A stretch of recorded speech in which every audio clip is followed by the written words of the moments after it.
नमस्कार, मैं हूं आपके साथ अली मतहर जोहर। झारखंड की शुरुआत बड़ी खबर से करेंगे। रांची से इस वक्त बड़ी खबर है, जहां पर पोषण सखियों का धरना खत्म हो गया है। 23 फरवरी से अनिश्चितकालीन धरने पर थी पोषण सखियां, और पोषण सखियां शिक्षा मंत्री जगन्नाथ महतो से मिली और जगन्नाथ महतो ने उनका धरना खत्म कराया। शिक्षा मंत्री जगन्नाथ महतो का पोषण सखियों को आश्वासन दिया गया है। पोषण सखियों की मांग है कि भारत सरकार तक उनकी मांग जाए, और पोषण सखियों की मांग को भारत सरकार तक पहुंचाने का आश्वासन जगन्नाथ महतो ने पोषण सखियों को दिया है। और कोमल हमारे साथ जुड़ी हुई है। कोमल, आपसे जानना चाहेंगे, क्या कुछ आश्वासन शिक्षा मंत्री की तरफ से दिया गया है पोषण सखियों को? जी, पोषण सखी पिछले 23 फरवरी से जो है अपनी मांगों को लेकर के धरने पर थी। उनकी मांग थी कि 12 महीने से जो उन्हें वेतन नहीं मिला है वो वेतन उन्हें दे दिया जाए। साथ ही उनकी मांग थी कि 13,000 प्रति महीने उन्हें वेतन दिया जाए। तो इसे लेकर के पिछले 23 फरवरी से वो धरने पर थी। तो आज शिक्षा मंत्री जगन्नाथ महतो उनसे मिलने पहुंचे और उन्होंने आश्वासन दिया कि ये जो मुद्दा है ये भारत सरकार के अंदर का मुद्दा है, और जल्द ही वो भारत सरकार से मिलेंगे, और राज्य सरकार जो है वो भारत सरकार से मिलेंगे, और पोषण सखियों से जुड़े इस मामले को लेकर के जल्द से जल्द इसका निष्कर्ष निकाला जाएगा। जी, इससे पहले पोषण सखियां जो हैं वो जोबा मांझी से भी मिल चुकी हैं। अब जगन्नाथ महतो ने आश्वासन दिया। क्या लगता है कि ये मांग पूरी हो पाएगी इनकी, या सिर्फ एक आश्वासन का झुंझुना इन्हें पकड़ा दिया गया शिक्षा मंत्री की तरफ से? जी बिल्कुल, देखिए मथुरा महतो भी वहां पे पहुंचे थे, शिक्षा मंत्री भी पहुंचे थे, और इसके पहले जोबा मांझी भी वहां पे जब पोषण सखी जब जोबा मांझी से मिलने पहुंची थी तो जोबा मांझी ने तो साफ तौर पर इनकार कर दिया था कि उनके तरफ से कोई मदद इन्हें नहीं दी जाएगी, क्योंकि ये उनके अंडर नहीं आती हैं। सिर्फ आंगनबाड़ी सेविकाओं को ही जो मदद है वो जोबा मांझी पहुंचाएगी। तो लेकिन अब जैसे कि शिक्षा मंत्री वहां पे पहुंचे हैं और दूसरे मथुरा महतो भी वहां पे पहुंचे हैं, तो इसे लेकर के लग तो रहा है कि शायद राज्य सरकार जो इस मामले को लेकर के भारत सरकार तक उठाएगी। हालांकि अब देखना होगा कि क्या कुछ कार्रवाई होती है इनके तरफ से। चलिए कोमल, बहुत शुक्रिया आपका तमाम जानकारी देने के लिए। झारखंड में बगैर ओबीसी आरक्षण के त्रिस्तरीय पंचायत चुनाव होगा। बजट सत्र के दौरान बीजेपी विधायक रामचंद्र चंद्रवंशी के ध्यानाकर्षण के जवाब में सरकार ने इसकी जानकारी दी। ग्रामीण विकास एवं पंचायती राज मंत्री आलमगीर आलम ने कहा कि पहले से ही पंचायत चुनाव नहीं होने से राज्य का बहुत नुकसान हो चुका है, इसलिए बगैर ट्रिपल टेस्ट के आधार पर राज्य में त्रिस्तरीय पंचायत चुनाव कराया जाएगा। दरअसल सुप्रीम कोर्ट ने ट्रिपल टेस्ट के आधार पर ही पंचायत चुनाव में ओबीसी आरक्षण को तय करने का आदेश दिया था। मंत्री आलमगीर आलम ने कहा कि चुनाव के बाद सरकार ट्रिपल टेस्ट कराएगी। मंत्री ने यह भी कहा कि केंद्र सरकार ने पंचायत चुनाव नहीं कराने वाले राज्य को 15वें वित्त आयोग की राशि नहीं देने की बात कही है। ऐसे में पंचायतों के विकास के लिए चुनाव बहुत जरूरी है। कांग्रेस विधायक इरफान अंसारी ने सड़क निर्माण की रफ्तार को लेकर रघुवरदास सरकार की सराहना पर सफाई दी है। उन्होंने कहा कि वर्तमान सरकार का तीसरा बजट चल रहा है, लेकिन अभी तक विधायकों को 3 पुल भी नहीं मिला। पहले विधायकों को 15 किलोमीटर तक सड़क मिलती थी, लेकिन इस सरकार में उसे बढ़ाया नहीं गया। उन्होंने विधायकों की अनुशंसा पर कम से कम 2 पुल निर्माण की मंजूरी देने की भी मांग की। सड़क की लंबाई और अच्छी की बात मैंने नहीं कही। मैंने कहा कि उस समय हमें सड़क ज़्यादा मिल रहा था और हमारी सरकार में कम मिल रहा है। जो नियम भाजपा लगाएगी, जो नीति भाजपा लागू कर दी, क्या उसी पे हम लोग चलेंगे क्या? मेरा ये सवाल था। रघुवरदास के समय में 15 किलोमीटर सड़क फिक्स था, तो हम लोग को बढ़ना चाहिए आगे। जनता ने हमारी सरकार बनाई है, जहाँ 15 है कम से कम आपको 30 दीजिए, 25 दीजिए, तब हम लोग उनको काट कर सकते हैं। हम लोग नए विचारधारा के लोग हैं, युवा पीढ़ी है हम लोग। अब एक पुल में बताइए 5 साल में 5 पुल से कैसे विकास करेंगे? विकास करने के लिए पुलों का, रोडों का मापदंड नहीं होना चाहिए, खोल देना, तब ना झारखंड डेवलप करेगा। तो ऐसी कोई बात नहीं है। अपनी सरकार को आना दिखाना कभी कभी जरूरी भी है, ताकि लगे कि नहीं काम होना चाहिए। तो सरकार ने मेरी बात को मानी है, सबको काम मिलेगा। जेएमएम विधायक सुदीव्य सोनू ने वर्तमान सरकार और बीजेपी की सरकार की तुलना को इरफान अंसारी का व्यक्तिगत विचार बताया है। उन्होंने कहा कि सरकार का 18 महीना कोविड महामारी से जंग में बीता है, और अब चुनौतीपूर्ण माहौल में सरकार ने काम करना शुरू किया है, जिसके नतीजे भी सामने आएंगे। इरफान अंसारी साहब के ये व्यक्तिगत विषय होंगे, मैं उन विषयों पर नहीं जाना चाहता हूं। उन्होंने कहा होगा तो कुछ सोच के ही कहा होगा। मेरा स्पष्ट ये मानना है कि इन 26 महीनों के कार्यकाल में 18 महीने हमारे कोरोना से चले गए। सरकार के पास अपने संसाधन सीमित हो गए थे कि सरकार जीवन जीविका बचाए या सड़क का निर्माण कराए। जाहिर तौर पर सरकार ने जीवन जीविका को बचाने को प्राथमिकता दी।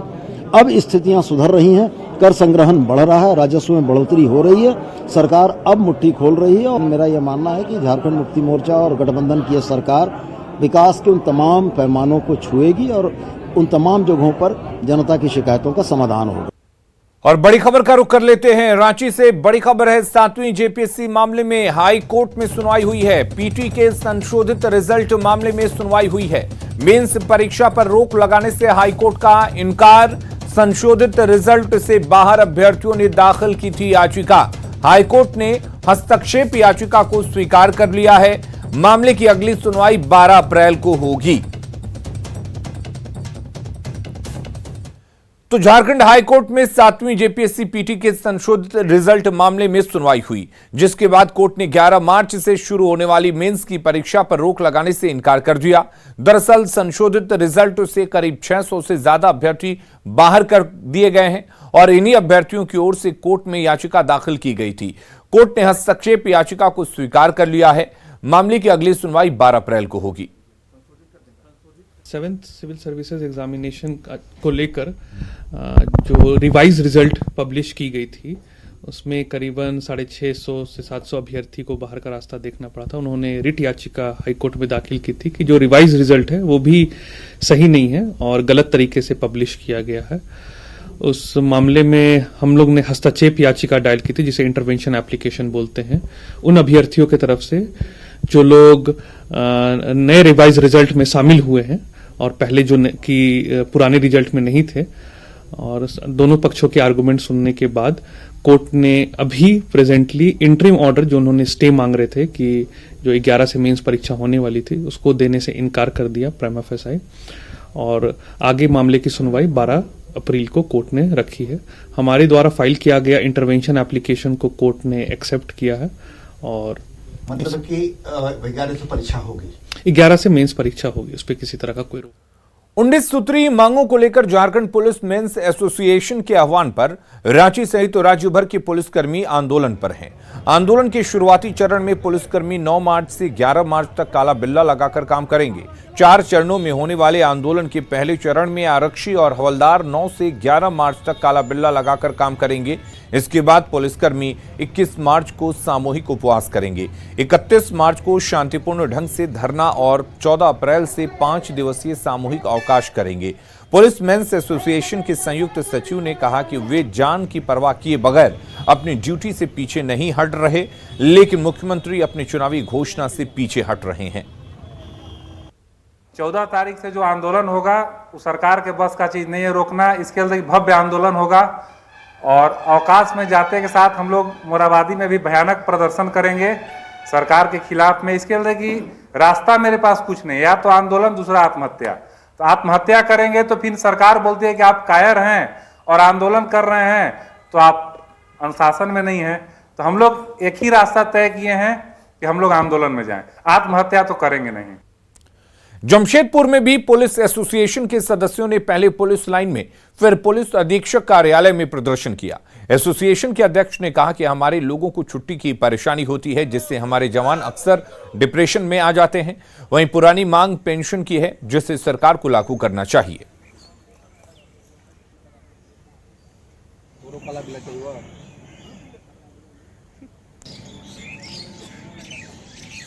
और इस सरकार में हम लोग को उम्मीद है और इस उम्मीद में उतरे, यही हम बोलेंगे हमारे मुख्यमंत्री श्री हेमंत सोरेन जी से कि हमारी ज्यादा कुछ मांग नहीं है और जो जेन्युइन मांग है वही मांग रहे हैं आपसे, कोई ज्यादा नहीं मांग रहे हैं, जिससे हमारा घर परिवार चले, 2 टाइम का हम लोग रोटी खा सके, अपने बाल बच्चे, अपना फैमिली के साथ अपने बच्चे को सही स्कूल में पढ़ा सकें। रांची में एसीबी की टीम ने 10,000 के रिश्वत के साथ झारखंड सरकार स्वास्थ्य निदेशालय के क्लर्क को गिरफ्तार किया है। कृष्णकांत बारला के खिलाफ संतोष कुमार नाम के एक व्यक्ति ने शिकायत की थी। दरअसल संतोष कुमार नाम का एक व्यक्ति है जिसका आरोप है कि क्लर्क कृष्णकांत बारला ने ग्राम प्रधान की तरफ से स्पष्टीकरण मांगी गई थी और रिश्वत के एवज में मांग की गई थी। लेकिन शिकायतकर्ता संतोष ने इसकी एसीबी से शिकायत कर दी और एसीबी की टीम ने पैसे के साथ कृष्णकांत बारला को गिरफ्तार कर लिया है। माओवादियों के 10 मार्च को बुलाए गए बंद के आह्वान को लेकर झारखंड पुलिस अलर्ट पर है। पुलिस मुख्यालय की तरफ से अलर्ट जारी कर सभी जिले के एसपी से सुरक्षा व्यवस्था को चाक चौबंद रखने का निर्देश दिया गया है।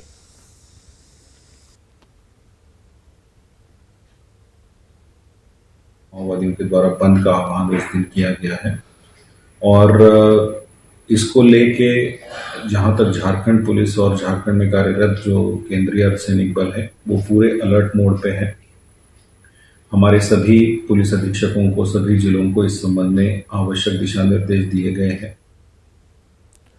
और बोकारो से बड़ी खबर है, जहां पेंक नारायणपुर के जंगल में लैंड माइंस बरामद किए गए हैं। पलामू पंचायत के बड़की कुड़ी जंगल से कल देर रात 30-30 किलोग्राम के 2 लैंड माइंस बरामद किए गए थे, जिसे बम निरोधक दस्ता ने सुरक्षा उपायों के साथ डिफ्यूज कर दिया।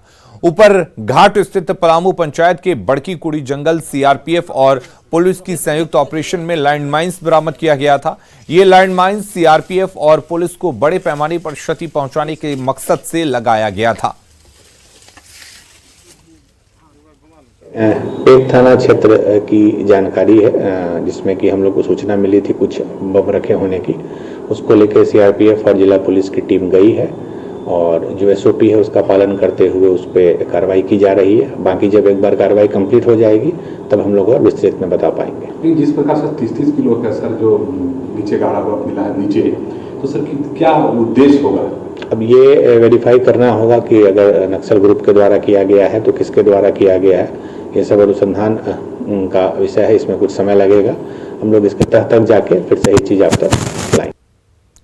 चतरा के टंडवा एनटीपीसी में हिंसक झड़प के प्रबंधन ने ग्रामीणों की सभी मांगों को ठुकरा दिया है। प्रबंधन ने कड़े रुख के बाद एक बार फिर से तनाव की स्थिति बन रही है। एनटीपीसी के मुख्य संपदा अधिकारी ग्रामीणों के आंदोलन और मांगों को नियम के विरुद्ध बता रहे हैं। साथ ही उन्होंने कहा कि एक ही जमीन का बार बार अधिग्रहण और मुआवजा नहीं दिया जा सकता। उधर एनटीपीसी की ओर से आई सफाई के बाद रैयतों में गुस्सा दिख रहा है। आपको बता दें कि कल चतरा में रैयतों ने एनटीपीसी की गाड़ियों में आग लगा दी थी, जिसमें कंपनी को करोड़ों रुपए का नुकसान हुआ था। उनको भी 10,65,000 रुपए प्रति एकड़ के हिसाब से फिर से मुआवजा वितरित किया, जो कि 2013-14 में किया गया था। 2014 आते आते 95-96% लोगों का 15 लाख रुपए के रेट से भी भुगतान हो गया और जमीन का दाखिल खारिज भी हमारे नाम में 2015 में हो चुका है। तो हमारा एनटीपीसी का पक्ष है, इनकी मांगों में मुआवजा बढ़ोतरी की मांगों को हम 2 बार पूरा कर चुके हैं। पहली बार 4,35 मान लिए और दूसरी बार 15 लाख भी मान लिए। तो हमारे तरफ से इसमें मुआवजा कोई बचता नहीं है। जमीन का अधिग्रहण हो गया, देख ही रहे हो, बाउंड्री बन गई है, प्लांट बन गया है। तो हम लोगों का ये है कि अब जो जमीन 15 साल पहले एक्वायर हो गया है उस पर हम मुआवजा नहीं दे सकते। अभी गर्मी की प्रचंडता शुरू भी नहीं हुई है और सिमडेगा के जंगलों में आग लगने का सिलसिला शुरू हो गया है।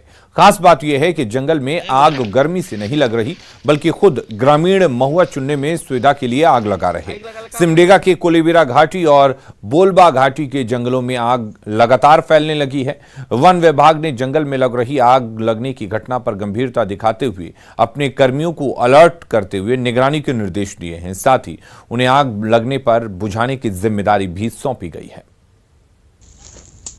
तो हमारे रेंज अफसर हैं, वनरक्षी है, वनपाल है, ये ग्रामीण वन सुरक्षा समिति हैं, सदस्य हैं एवं और भी जो ग्रामीण लोग हैं, इनको जागरूक करने का निर्देश हमने अपने वन क्षेत्र पदाधिकारी को दिया है और लगातार जंगलों का अनुश्रवण भ्रमण करने का भी निर्देश दिया है, ताकि किसी भी तरह की आग लगने की घटना न घटे।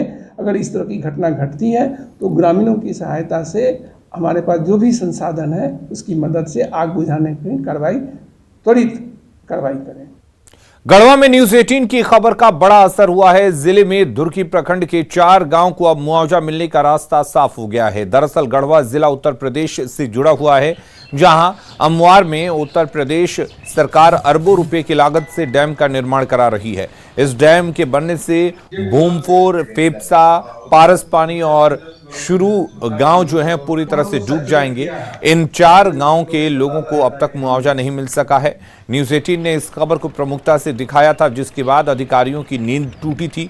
इसके बाद पलामू सांसद ने कनहर परियोजना से संबंधित मुआवजे को लेकर बैठक की।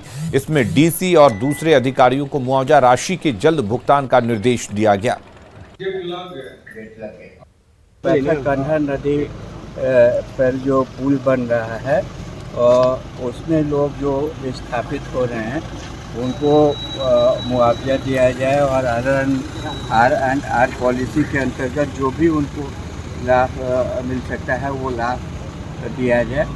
और उसी से संबंधित मीटिंग थी और कब तक उनको कंपनसेशन मिल जाएगा और जो भी गांव प्रभावित हैं उसमें जितने लोग प्रभावित हैं जिनका घर डूब रहा है उन सारे व्यक्तियों की सूची तैयार हो गई है। पैसा भी आ गया है। 1-2 महीने के बाद से पैसा बंटना शुरू हो जाएगा। तो ये सारी बातें हुई उसमें।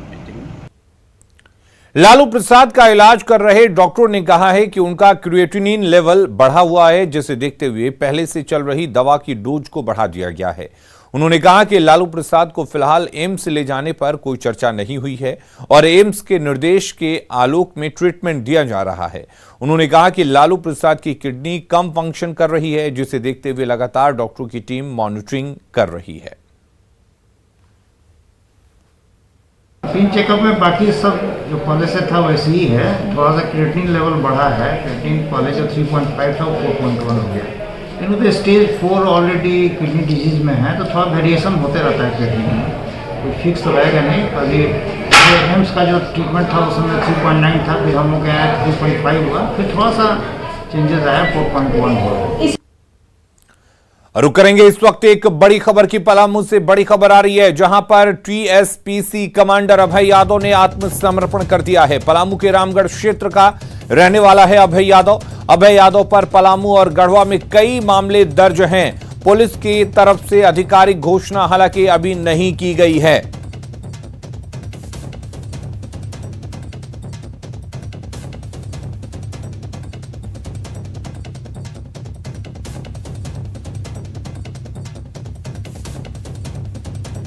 रांची के लोगों पर होली का खुमार चढ़ने लगा है। बाजारों में रौनक आ गई है, रंग गुलाल की दुकानें सज गई हैं, तो वहीं स्कूल कॉलेजों में विद्यार्थी छुट्टी से पहले एक दूसरे को गुलाल लगाकर होली की बधाई दे रहे हैं। रांची के मारवाड़ी कॉलेज की छात्राओं ने अबीर की होली खेली। कॉलेज की छात्राओं से बातचीत की रांची संवाददाता कोमल बहल ने। तो होली में कुछ ही दिन रह गए हैं, ऐसे में तमाम शिक्षण संस्थानों की जो बच्चियां हैं वो अपने दोस्तों के साथ मिलकर के होली सेलिब्रेट कर रही है। इनका कहना है कि पिछले 2 सालों से स्कूल बंद है कोरोना को लेकर के, कॉलेजेस बंद है, लेकिन एक बार फिर से जो है कोरोना की रफ्तार धीमी हो गई है। तमाम शिक्षण संस्थान जो है वो खुल गए हैं। तो ऐसे में लंबे अंतराल के बाद जो ये जो स्टूडेंट बच्चियाँ हैं अपने दोस्तों के साथ मिलकर होली मना रही है। इनसे बात करेंगे, मतलब आज ही होली कर दी है, बहुत मजा आ रहा है। तो कॉलेज में छुट्टी होने वाली है क्या? उसी की तारीख आज लास्ट है। कौन से क्लास में आप लोग? 12th में। तो अच्छा, मतलब 12th क्लास का आज आखिरी दिन है, तो फेयरवेल भी कहीं ना कहीं अपने आप को ऐसे ही दे रहा है। बहुत मजा आ रहा है। अच्छा, तो चलो 2 साल से तो कॉलेजेस बंद थे, तो हम लोग सेलिब्रेट नहीं कर पा रहे थे अपने दोस्तों के साथ, तो उसे मिस किया आप लोगों ने? बहुत ज़्यादा मिस किया। तो मतलब एक्साइटमेंट साफ तौर पर देखने को मिल रही है बच्चों के चेहरे पे, है ना? क्या कहेंगे आप, क्या पढ़ाई करती हैं? ISC 12th में। अच्छा, तो 12th में आप लोग, अब तो बोर्ड्स भी बहुत नजदीक है, तो तैयारियां कैसी है? होली के सेलिब्रेशन के बीच तैयारियां हो रही है ना? तैयारी हो गई है। अब बस होली सेलिब्रेट करना और एग्जाम के टाइम कोई पढ़ाई का टेंशन नहीं। सेलिब्रेशन तो बहुत अच्छा दिख रहा है, तैयारी भी बहुत अच्छी है। अच्छा, कैसे और सेलिब्रेट करते हो होली को, और किस तरीके से सेलिब्रेट करते हो? फ्रेंड्स के साथ और अच्छे से सेलिब्रेट करते हैं। पानी वाले कलर से हम लोग खेलते हैं एंड लाइक फैमिलीज के साथ भी खेलते हैं, इसमें बहुत मजा आता है। तो मतलब और आज तो कॉलेज की फ्रेंड्स की लास्ट डे था, तो आज बहुत मजा आया। और आज लास्ट डे था। आज लास्ट डे था। लास्ट डे के दिन लोग इमोशनल भी हो जाते हैं और खुश भी होते हैं कि चलो आखिरी के जो दिन है उसे हम सेलिब्रेट कर लेते हैं। तो जैसा कि इन बच्चों का कहना है कि 2 सालों से कॉलेजेस बंद थे, तो अब लंबे अंतराल के बाद जो है दोस्तों के साथ ये होली का जश्न मना रही है। और जैसी की तैयारी है 12th की उसी तरीके से ये जो है सेलिब्रेट भी करी है। रांची से संवाददाता कोमल पहल के लिए। राष्ट्रपति रामनाथ कोविंद ने राष्ट्रपति भवन में आचार्य हजारी प्रसाद द्विवेदी के निबंधन संकलन भारतीय संस्कृति में मानवीय जिजीविषा की पहली प्रति प्राप्त की। आचार्य हजारी प्रसाद द्विवेदी मेमोरियल ट्रस्ट की अध्यक्ष एवं निबंधन संकलन की संपादक डॉक्टर अपर्णा द्विवेदी ने राष्ट्रपति को पुस्तक की पहली प्रति भेंट की। इस मौके पर आचार्य हजारी प्रसाद द्विवेदी मेमोरियल ट्रस्ट की ट्रस्टी नुपुर पांडे, रत्नेश मिश्र और अशोक महेश्वरी भी मौजूद रहे। राष्ट्रपति रामनाथ कोविंद ने साहित्य में आचार्य हजारी प्रसाद द्विवेदी के योगदान की सराहना करते हुए कहा कि उन्होंने भाषा विज्ञान, समालोचना, सांस्कृतिक विमर्श, उपन्यास और निबंधन के क्षेत्र में नए मार्ग प्रशस्त किए। और खबरें लगातार जारी हैं, आप बने रहिए न्यूज़ 18 बिहार झारखंड के साथ।